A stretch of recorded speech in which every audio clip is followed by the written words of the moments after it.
ቆይ እስኪ ቁርአንን ሙሐመድ ቁርአንን ያውቀዋል? ቁርአን ሙሐመድን ያውቀዋል? እንኳን ቁርአን አለ መጽሐፍ ቅዱስ ያውቀዋል። ኦኬ አባቱ ማን ነው? እሱ ሙሐመድ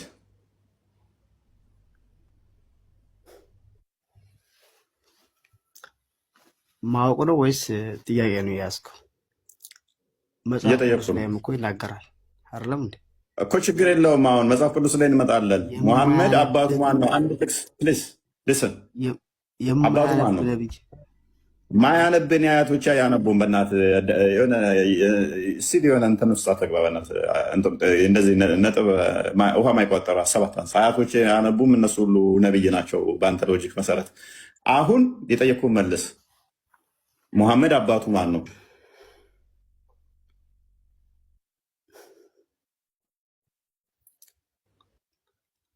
እሺ ቶ አታውቀውም። የት ሀገር ሰው ነው ሙሐመድ? ኬንያዊ ነው? ኢትዮጵያዊ ወይም ሱዳናዊ? አረብ ነው እንጂ። ኦኬ አረብ የት ነው? እሺ ማለት ምን አይነት ጥያቄ ነው የምትጠይቀኝ? የመን ነው አይደለም። ጥያቄ ምን አይነት ነው? ቀይ፣ ጠየም፣ ጠቆር፣ ነጣ፣ ቆጠን፣ ወፈር፣ ረዘም፣ አጠር ያለ። እስቲ አሁን ያወራሃትን ሙሐመድ የሃሽሚ ዘር ነው፣ ሙሐመድ አረብ ነው የሚል እስቲ ማስረጃ ስጠኝ ከቁርአን። ቁርአን እኮ ሁሉም ነገር መናገር የለበትም። ሐዲስ ሙሐመድን ያውቀዋል ብለኸኝ እኮ እያስረዳኸኝ እኮ ነው። ስለዚህ ሙሐመድን ቁርአን አያውቀውም? ሱረቱል ሙሐመድ የሚል አንቀጽ የለም እንዴ? እሱን አንተን የሰየምከው። አየህ ክርክር ድርቅ ያለ ነው። ግን ምንም ድርቅ ያለ አይደለም። ምንም ድርቅ ያለ አይደለም። ስያሜ የተሰየመው ሙሐመድ ከሞተ በኋላ ነው። ሙሐመድ ራሱ ይህንን ቢያውቀው 114 ምዕራፍ እንዳለ ፈቲያ መጀመሪያ፣ ከዛ በቀራ፣ ከዛ አለ ኢምራን የሚባል አያውቃቸው። ሙሐመድ ራሱ በህይወት ባልነበረ ሰዓት የለም። ይሄ ስለ ተራዊት ታውቃለህ? ስለ ተራዊት ታውቃለህ? ምን አገናኘው? ምን ሰላት ሰግድ እንትን ልትል ፈልገህ ነው? አይደለም። ታውቃለህ ወይ ነው? ምን አገናኘው? ተቶፒኩ ጋር ምን አገናኘው? የሆነ የምትከራከርበት ርዕስ ስለዛ ነገር እውቀት ሲኖርህ ነው እንጂ ዝም ምን አይገናኝም። የሚገናኝ አይደለም። ምን አገናኘው? እስቲ አንተ ወቅና አገናኝና ሂድ ሲመለስ ምን ይገናኛል?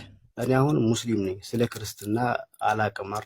ስለ ተራዊ አንስተህ ምንድን ነው? ምን አገናኘው? ክርክርህን ርዕስህን ወቅ ነው እኮ እያልኩ ያለሁት እኮ። ማይገናኝ ነገር ለምን ታነሳለህ? እኔ የጠየቁ ዑስማን ስላቃጠለው ቁርአን እንዲዞረ ጥምዝዝ ሄድክ፣ አዋጣህም። ዘሆድ ብትሄዱ በየትኛውን ትመታለህ? ስለዚህ ክርስቲያን ቀጥል። አልመለስክልኝም እኮ አንተ ጠየቅኩህን ጥያቄ እኮ።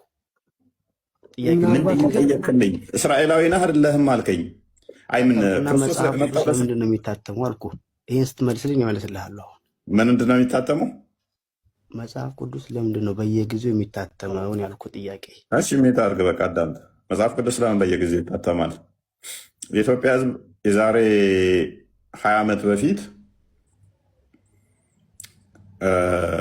ከ50 ሚሊዮንም ያለፈ አልነበረም። አሁን ያለው የኢትዮጵያ ሕዝብ በ100 ሚሊዮን ነው። ስለዚህ መጽሐፍ ቅዱስ ለምን ይታተማል? ነሰሰርሊ ለሰዎች ለመታደል ይታተማል። ለምን ነው መጽሐፍ ቅዱስ የሚታተመው? ትናንትና የነበረ የህዝብ ቁጥር አሁን እኩል አይደለም። ህዝብ ስለሚጨምር የታተሙት እያነሱ ስለሚመጡ ይታተማል። ጥያቄ ስለ ብዛት አይደለም። ዛሴት ጥያቄ ስለ ብዛት አይደለም። ለምን ይታተማል አልከኝ? ሰዎች እንዲያነቡ ይታተማል። እንደናንተ በደመ ነፍስ የሚነዳ ህዝብ ስለሌለ እንዲያነቡት ይታተማል። ጥያቄ ስለማተም አይደለም። ዩኒክ ግን ቆይ እስካሁን የጠየቃቸው ጥያቄዎች እንዳለ ኡትማን ካቃጠለው ቁርአን ጋር ምንም ያያይዛቸው ነገር አለ ማለት? ኡትማን ለምን እንዳቃጠለው መልስ የለህም? ይሄ አላሁ አለም። ይሄ በዚህ እውቀት የለኝም። ግን ጥያቄ ግን እስካሁን አልመለሰልኝም እሱ። እሺ በደንብ አዳምጥ። እያልኩ ስለ ብዛት ሳይሆን እያልኩ ያለሁት ለምን ይሻሻላል ያለው ለምን ይሻሻላል ከሆነ ሜይ ቢ ኦኬ ቋንቋ ሊሻሻል ይችላል። ቋንቋ ሊያድግ ይችላል፣ ቋንቋ ሊሞት ይችላል። ይህንን ተምረሃል ብዬ አስባለሁ። ስለ ቋንቋ ተምረሃል? ለው ግሬድ ላይ ተምረሃል። ቋንቋ ይወለዳል፣ ያድጋል፣ ይሞታል። ስለዚህ እነኚህ ሶስቱን ስቴጆች ቋንቋ ይሄድባቸዋል፣ ያልፋቸዋል። ስለዚህ ከቋንቋ አንጻር የዛሬ 2000 ዓመት የነበረ ቋንቋ አማርኛ ዛሬ ከምናወራው ጋር ኤግዛክት አንድ ላይሆን ይችላል። ስለዚህ ቋንቋው ሊያድግ ይችላል። ነገር ግን ትርጉሙን ባልቀየረ ሁኔታ፣ ሀሳቡን ባልቀየረ ሁኔታ ቋንቋው ሊቀየር ይችላል፣ ቃሉ ማለት ነው። ከዛ አንጻር ከሆነ እያልከኝ ካለ ይሄ ቁርአን እንደምስላለ ማለት ነው። ለምሳሌ ኃይለሥላሴን ቁርአን ብታየው ማንበብ አይችልም። ግዕዝ ነው አማርኛ ነው አይገባህም። የኃይለሥላሴን ቁርአን ትርጉም ካወቅከው ማለት ነው። አሁን ካለው ጋር ኮምፕሊት ላይ አይገናኝም። የሀጂ አቢብ ሳኒ እና የመሐመድ ዘይን ሬድ እንኳን ቁርአናቸው ትርጉሙ ይለያያል። ስለዚህ ምንድነው እሱ መልእክቱ ላይ ነው እንጂ ፎከስ የሚደረገው ቃሏ ሀ ትላለች፣ ዛጋ ሀ እዛ ጋ በላ እንደዚህ የምትጻፍበት እንዲነበር እንዲህ እያንዳንዷን ቃላት እንደዛ ከሆነ ቋንቋ ያድጋል። ሲያድግ ከማህበረሰቡ ጋር አብሮ ትርጓሜውም አብሮ እንትን ይላል ማለት ነው። ትርጓሜ እስከሆነ ድረስ ደግሞ ወደ መጀመሪያው ነው የምትመለሰው። ወደ መጀመሪያው ትመለሳለህ።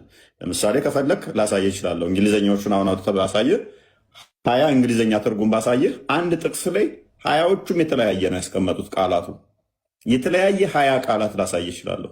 አንድ ጥቅስ አንድ ቁርአን ላይ ሲተረጉሙ ማለት ነው። ለምንድን ነው ይሄ ነው? ቋንቋ ለምሳሌ ተለዋጭ ሊኖረው ይችላል። ተለዋጭ ተመሳሳይ የሆነ ያንን ቃል የሚለውጥ ቋንቋ ሊኖር ይችላል። ቃሉን ማለት ነው።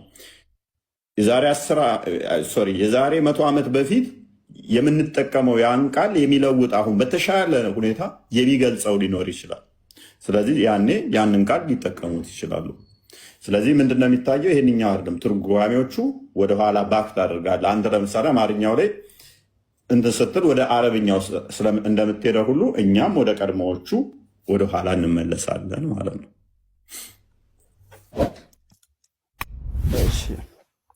አሁን ትንሽ ለማብራራት ሞክረሃል። መሞከር ሳይሆን መልሼልሃለሁ። ያልተመለሰልህ ሞክረሃል ይላል። አሁን እንደሚያውቀው ነው ልልህ የፈለኩት ሞክረሃል ይላል። በዚህ ጭንቅላቱ ማለት ነው። ቆይ በቀላሉ አንድ ጥያቄ ላስጨንቅ አልፈልግም። ቆይ ችግር የለውም። ቆይ አሁን የኃይለሥላሴን የቁርአን ትርጓሜ በኃይለሥላሴ ጊዜ የታተመውን አንብበኸዋል? ይኸውልህ ቅድም ያልኩህ እኮ ይሄን ነበር። በኃይለሥላሴ ጊዜ የታተመውን ቁርአን ክፍል አንብበው። እኔ ኃይለሥላሴ ሂስትሪ እኮ አይደለም የእኛ ሃይማኖት ሂስትሪ ምንም ስለማታቃረኒ ምንም ከሰው ጋር እኮ መደናቆር በጣም አስቸጋሪ ነው።